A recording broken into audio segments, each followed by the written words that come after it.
Ginugugol mo? Hindi siya utang na loob. Ah. I owe you man.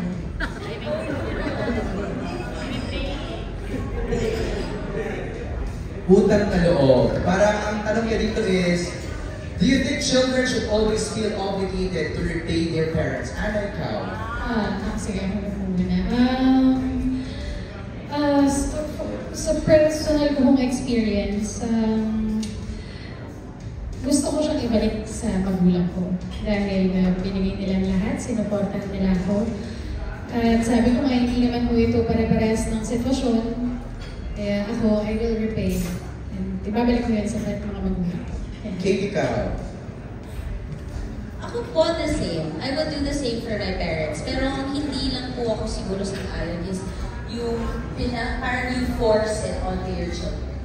Na dahil ito yung ginawa ko sa'yo dati, dapat binabalik mo yun sa akin. I feel like when it's forced on you, I will not do it. But because meron akong good relationship with my mother, I want to return tenfold everything that she's done for me.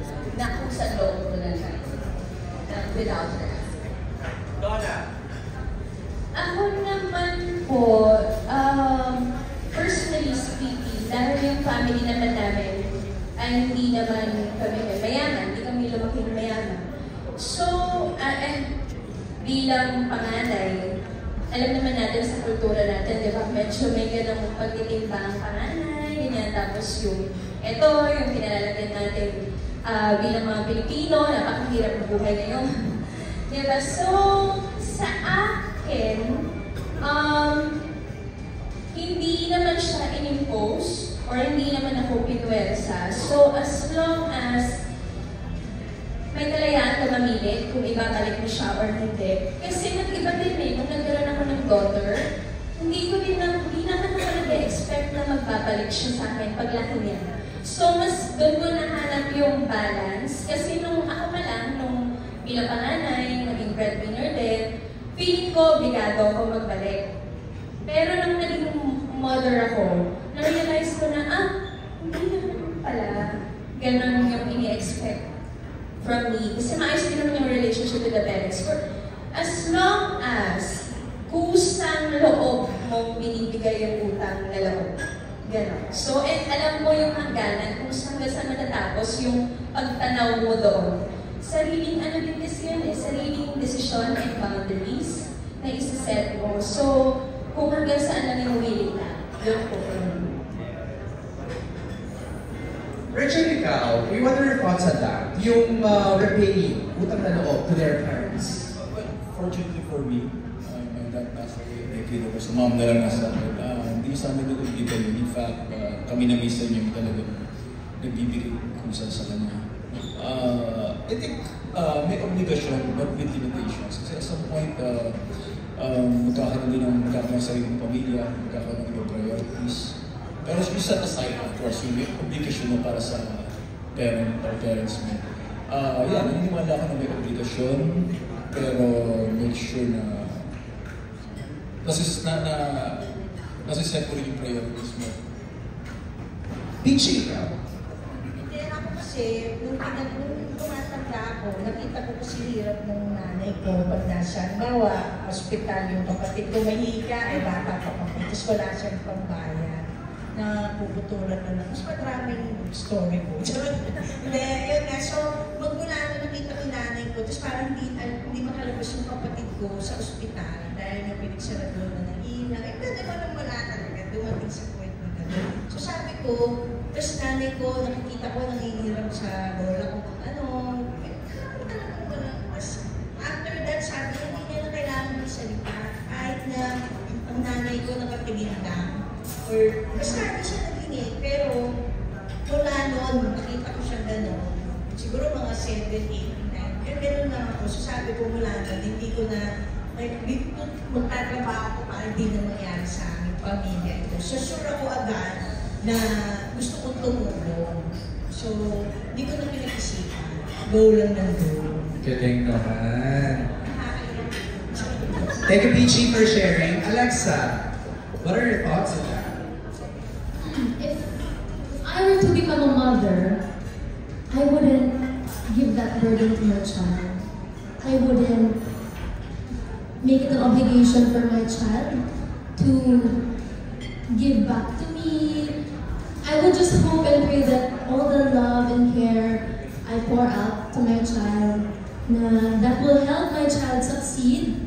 And I feel like kapag naman na-realize yun ng anak, and nakita naman niya yung sincere na pagmamahal ng magulang, kung sana talaga mangyayari yun, that they would want to help out, they would want to pitch in, or it wouldn't even be a burden to them to help out or anything like that. But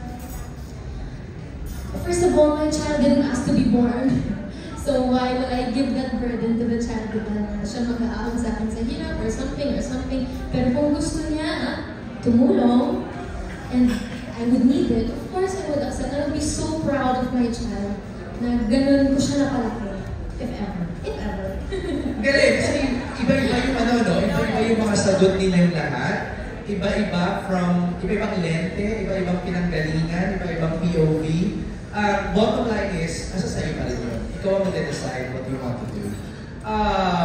As we close our Q&A for tonight, ang gusto ko malaman is, what is your takeaway from the movie that you want the viewers to bring with them after watching Mujigay? Siguro sa mga writer. Take out. Take out ang kain yun is. Okay.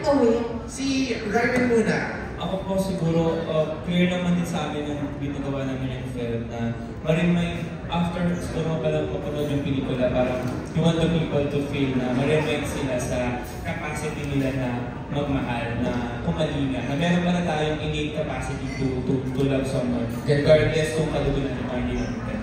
Ganda. Everyone has that, no? The innate capacity to love. Scarlett, mag-hi ka lang. Mag-hi ka muna. Ayan. Ang natin para sagutin sa Scarlett. Medyo mabigat yung tanong. Ana, ikaw na lang. Magbigay ko ng unconditional love. Kasi yun yung role ko dito sa Mujigay. Maaga akong nawala. Tapos, may iwan ko mag-isa yung bata. Ayun, ganun pala kalawak, kahaba. At yung unconditional love na pwede mo maibigay sa iyong anak. Na kahit wala ka na sa mundong to, lahat gagawin mo para lang maiparamdam sa kanya na hindi mo siya iniwan. Wow. At I think yun yung ng pelikulang to. Kasi sarap pa naman. Ganda. Thanks, Ana. Kate, ikaw. Well, it could be as simple as you choose your family. You choose who you love. It doesn't matter if hindi mo siya kadugo or hindi mo siya kadugo. It's if you choose to love this person even as your own, they can be considered as family. Sa akin naman po, as simple as respect everyone's choices. Oo, kasi iba-iba talaga tayo ng pinanggagalingan at iba-iba talaga tayo ng tingin sa mga bagay-bagay. So, malaking bagay at respeto na naiintindihan natin na iba-iba tayo kahit nasa isang community. Kasi parang ganun po yung community natin dito sa film. Iba-iba kami na nire-represent actually. So, kailangan lang talaga yung respeto. Alright, thanks. Thank you, Donna. Richard? Well, most of us haven't seen the movie yet. Ay, hindi pa. Kaya magaling siya doon. Ang dami-dami niyang ano doon. Best actor scene. Wow! Richard, ano gusto mong take away namin? Pero based sa experience, based experience sa paggawa ng Mujigay, I think it's really believe we have a project na not really to entertain, but maka-inspire. Kasi sa mga movie goals, we have a very good family drama movie. Wow. Alright. Ms. Mando, as a producer, what do you want us to take home after watching Mujigay? Lahat naman ang sinabi nila ay tama. Pero para sa akin, may part kasi dun sa pelikula which really touched me kasi sabi parang kahit nasaan ka man, ang pamilya ay mananatiling pamilya. Ganda. Kahit mapunta ka sa Korea, sa Manila, family will still be Family will there. always be family. they will be there, or you will find family. Ay, ang ganda nun. You will find family wherever you go. Direct ikaw. Siguro ibang perspective din. Yeah, I wanna hear it. For me, ang takeaway ko is that ang bata, no matter how innocent they are, how curious they are, they have the capability to heal broken bonds. Parang kahit anong away natin, magkapatid, magnanay, magtatay, pero pag may batang involved, it bridges the gap. So parang gusto ko yung i-highlight para bigyan natin ng priority ang mga bata. Lalo na ngayon na gusto namin i-represent ang mga mixed race. Kasi ito yung first film na would feature a mixed race na bata. Lalo na sa Philippine context, laging, uy, may lahi, maganda, guwapo yan, nakakaangat yan. So we've been challenging that idea in this film. Na regardless kung anong lahi yan, dahil Pinoy yan, pinalaki ng maayos, maayos ang tao. Parang Ako naman, very relate ako sa kanya kasi may anak din po ako 7 years old na pag ganun din kami, daddy niya sa Amerika, dito kami, parang nahihirapan na rin siya. So, ang masasabi ko sa movie ito, yun nga, maganda kasi number 1, unang-una naisip na bata yung bida na mujigin. So, yun.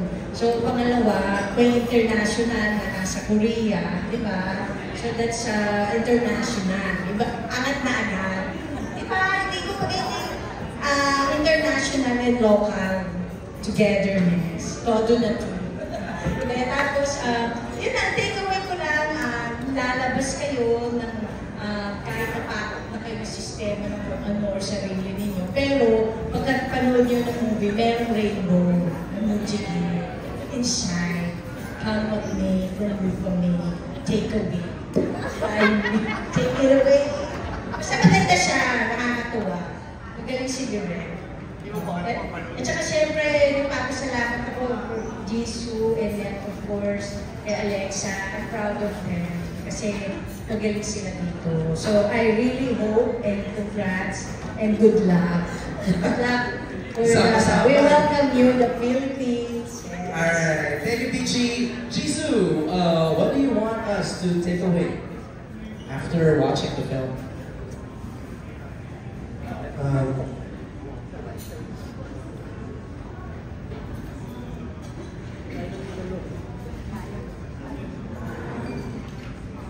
Or what lessons?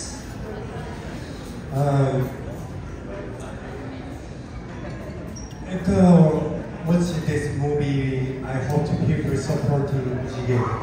Like, even not Mujige is like for like hers, like child who has same situation with her. When I left the script, I wanted to make like Mujige's life being shine, like rainbow. That's why to make the Mujige as a name, maybe, I guess. So, people support, I want to people supporting to Mujige. Yeah, that's what I want. Alright, thank you, Jisoo. Alexa. Ang ganda na lahat ng mga sinabi nila. Ang gagandang points yun bilang takeaways ng movie. Pero siguro po kung ako, mag-take away ako.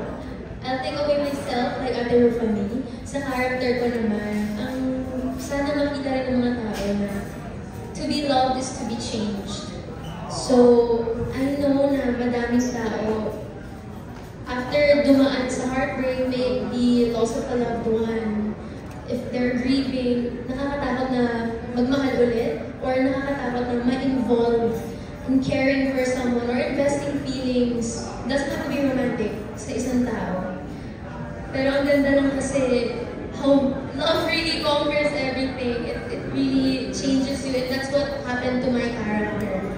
Na from being someone na sobrang taas ng walls, na sobrang hyper-independent, na-change na bago yun ng pagmamahal ng isang bata, ng isang community, na dun niya naramdaman na mas buo na siya. So ayun, I hope that people don't let the fear stop them from opening up and loving again. Ganda.